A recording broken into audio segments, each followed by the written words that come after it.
لیکن وزیر اعلیٰ پنجاب ہوں، گورنر پنجاب ہوں، دیگر جو ذمہ داران ہیں، ان کی ہم حالت دیکھیں تو وہ وہاں پر پہنچ گئے ہیں، سیلاب والے پانی پر شدرا پہنچ گئے مختلف مقامات پہ. تو کیا ان کے وہاں جانے سے پانی کا ریلا کم ہو جائے گا؟ میرا خیال ہے کہ آپ ایسے افراد سے اگر ملاقات کرتے جو اس سے متاثر ہوئے ہیں، ان کو آپ حوصلہ دیتے تو اس سے لوگوں کا حوصلہ بڑھتا اور آپ پر اعتماد بڑھتا.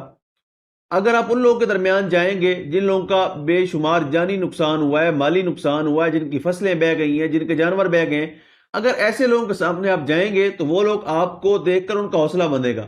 لیکن اگر آپ پانی کے میں اور کشتیوں میں بیٹھ کر ٹک ٹاک بنوائیں گے، وہ گورنر پنجاب ہوں، وزیر اعلیٰ پنجاب ہوں، میں ایک جنرل بات کر رہا ہوں، بطور صافی، بطور پاکستانی بات کر رہا ہوں آپ سے، اور امدادی سامان کے اوپر اگر آپ وزیر اعلیٰ پنجاب کے وہ جناب پمفلٹ اور وہ ڈبے کے اوپر سٹیمپ لگوائیں گے تو ان چیزوں سے میرے خیال ہے فرق کوئی نہیں پڑے گا.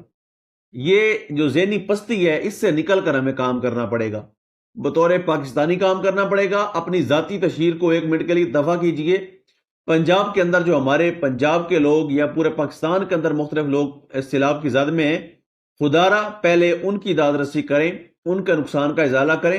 اس کے بعد پورے 5 سال 4 سال پڑھیں، پوری زندگی پڑھی ہے آپ کی پبلسٹی کے لیے اور آپ نے ساری زندگی ٹک ٹاک ہی بنانے ہیں، تو وہ آپ کو کوئی نہیں روکے گا. لیکن اس وقت میں خدا را ہوش کے ناخن لیں، بجائے ذاتی تشہیر کا استعمال کرنے کے اس چیز سے اوائڈ کریں.